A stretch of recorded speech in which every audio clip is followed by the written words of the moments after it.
Welcome back to the channel, folks. Welcome back, Bobital. Ben Barber. Dude, what is going on? Look at this gear. You got the old school shirt on. I got the throwback today. And the new, like the throwback style, but the new hats. That's correct.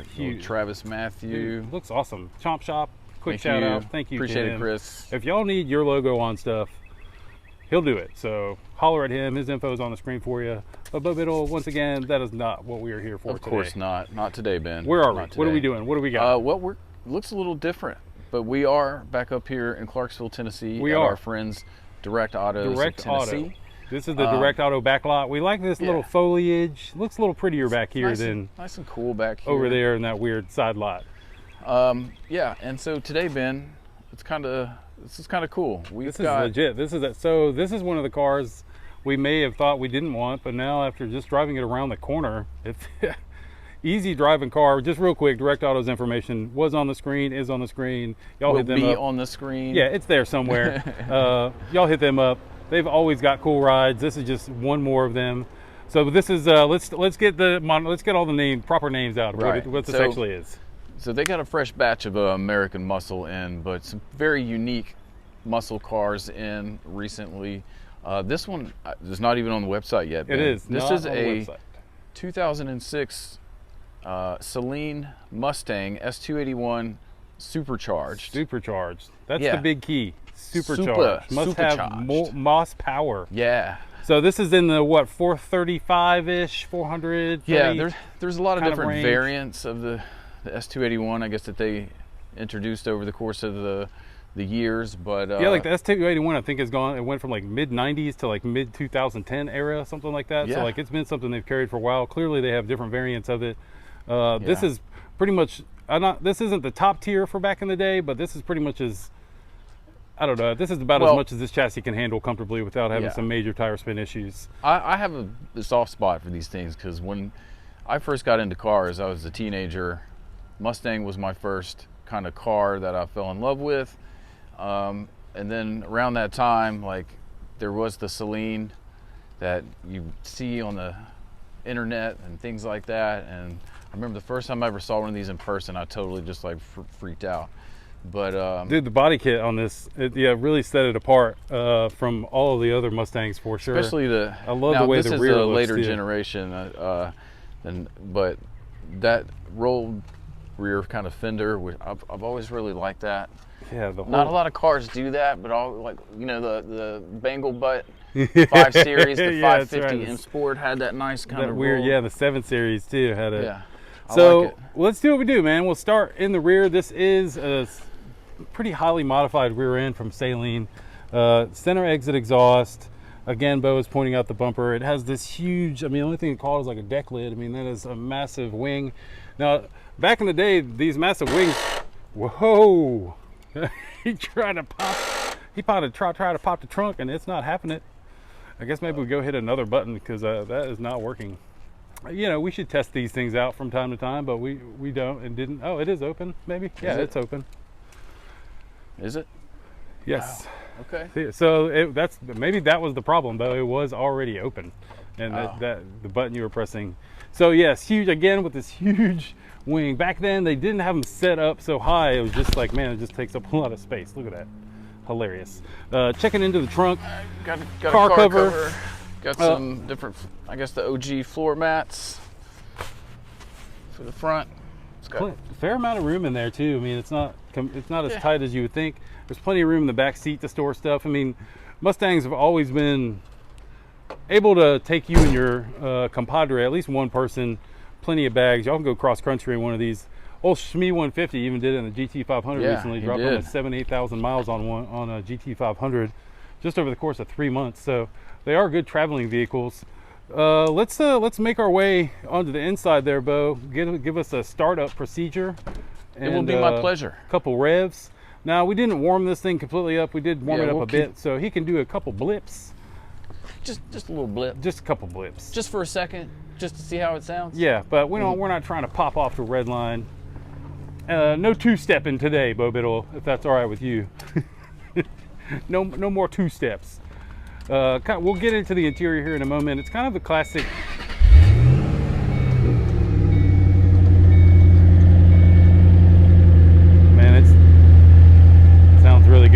here, even at idle.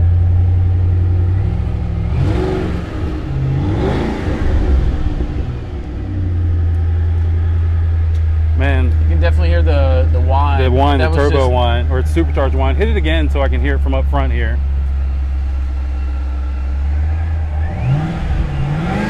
Yeah, you can hear it. You can hear it. That's nice. I mean, I'm not even at $2,000. Just barely revving it. Yeah, it's been sitting, like you said, so we're not going to go too crazy. We're not going to go crazy. I'm just barely getting into the gas right here, and I know this thing sounds amazing. It does, dude. Real speed. Very clean too. A lot of Mustangs are so loud that they're too loud for how much power they got. Then it better be clean. How many miles are on this car? I think it's like 800 or 8,000, something like that. It's right in the middle there, or the far right over there. Really surprising low miles. I mean, someone clearly had this as a collector's car for sure. Yeah, so, this thing has definitely been a garage queen for sure. Go ahead and stay in there. I'm going to come around to the other side and show the folks. So we enter. I do kind of like this, though it does create a blind spot moment, which is kind of annoying. Start with our door cards. Nothing too fancy. Hard plastic, perforated, what is probably fake leather, but still feels all right. I mean, honestly, it looks brand new in here. It's got the nice WeatherTech formats. Not that Bo Biddle wants to climb into the back seat, but it does look like there's a little bit of room back there. Just a wee bit. Just a little bit, yeah. Yeah, and oh, you're right. I don't want to climb back there. But one of my favorite things before I move to you here, I love the way these headrests look. Oh yeah, the that vented is a really cool. Awesome. Remember that we had a convertible one of these we did a long time ago, and really? It looks so cool because when you're looking from the rear of the car with the top down, looks really cool. So the seats are a little different than stock. Clearly, Saleen touches. Hey, and these seats are really, really comfortable. Yes, that's the other thing. Yes. Super amounts of comfort up in there. They've got the bolsters are really nice. This actually the feel of it. Of course, I'm going to make reference to it. Reminds me of the older BMW M Sport seats. Ben, you know I'm talking about. Yeah, like nice big area there. Kind of back from that early 2000s E39 era. Like just good bolstering here and on your. And it feels soft. Like I know they didn't use a crazy high level of leather, but it all feels nice and soft to the touch. I mean, it is still pretty much as new condition. We'll make our way in here. You will see it is a manual. I don't think you could get one of these in auto. Just a 5-speed. Yeah, 5-speed Hurst feels shifter. Good. Like, go ahead and move it through a gear or two. It is tight. There is not. Wow. There's no movement. When I backed it out earlier, I was like, I couldn't even tell if it had made it its way into a gear. Man, that is a crazy little short shift kit on that. Super, super short. Why don't you take the camera? We're kind of zoomed out so you can kind of get a good shot of the look of the old school steering wheel. Yeah. This is a 2006, so this was before all the goodies and creature comforts. This thing is just a basic steering wheel. I don't even know. You got an off and on switch here. I don't even know what that's probably for cruise control. I bet. Yeah, you're probably. But that's about it. Maybe some volume control. That's right. That's all you got. You turn your cruise control on here, set your cruising speeds, all that good stuff. And also you can see with this, you've got the Saleen badging here. You can also see that it's badged here on the tachometer, as well as your. They put Saleen everywhere they possibly could. Yeah. See. I mean, it says it right here. 200 mile an hour tach. You see over here. Oh, yeah. It's got it right here as well. In case you... Nice, cool, like aluminum feel to that stuff. And it doesn't have, you got clearly. Your boost gauges up here. Also. It doesn't have a screen there, folks, but it does have a really good stereo. These. Yeah, it used to have the shaker audio. So that was like, I think that was like the cool stereo that Mustangs and Fords had back then. Okay. Really cool car. I mean, it's like it's a vintage car now. As far as the interior looks and feels, it's hard to find these in this good a shape. That's this old. I mean, this thing looks amazing. Make our way here to the fun part of the vehicle. One thing to note, Ben, you said it was like an upside down supercharger or something? Yeah, they did that to, I guess, increase horsepower and whatnot. They did that, I guess, in this year or something over the previous gen. But one thing to note, I learned this a long time ago.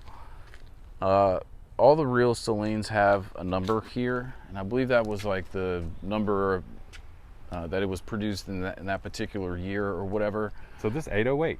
Yeah, so because I remember horsepower. when I first was kind of into the cars and looking, a lot of people wanted to make their cars look like Saleen Mustangs. Yeah. But one way you could kind of try to authenticate it was look to see if it had a number here. Right, yeah, because that is a whole different front end from the stock Mustang for sure. You can see the logo there, but also the lower balance is definitely different. You can see they've got a little intercooler down there. But yeah, there's a cord hanging out the hood. I'm not sure what that is. Battery tender. Oh, okay, battery tender. That's clear representation of this being. Wow, look at. All right, it's already hot, man. Like, wasn't it just wintertime? This thing is burning my hands. There we go. Wow, this engine looks huge. Wow, dude. that's beautiful though. I love that supercharger sitting on top Something of that looks like this now would have 1,000 horsepower.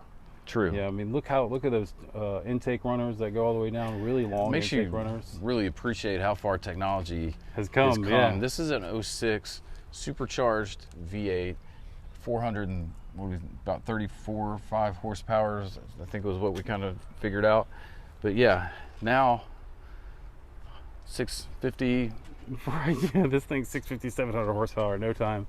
Look, and one thing that's cool, I just love these little touches, is back here you've got the plaque that tells you the manufacturer's date and just all the VIN number as well. This car was produced in February of 2006.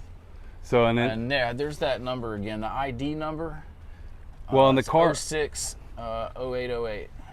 And so the car, what's cool is the car VIN says January of 6.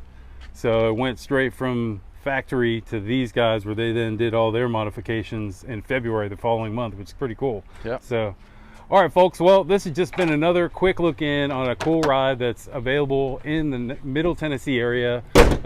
Yeah, we don't know the price. Yes, on can't this. tell the price. It's not even online yet, so by the time they see this, it'll be online, hopefully. True. And or probably sold already, because that's what they do around here. They just sell these things. Man, things are moving. Come and get it. They move. Well, Direct Auto's info has been on the screen, so y'all hit them up. My Mambo Biddle is going to struggle with this hood. Struggle with this hood. Man, I don't know. For my Mambo Biddle, I am Ben Barber. We will see you guys in the next video.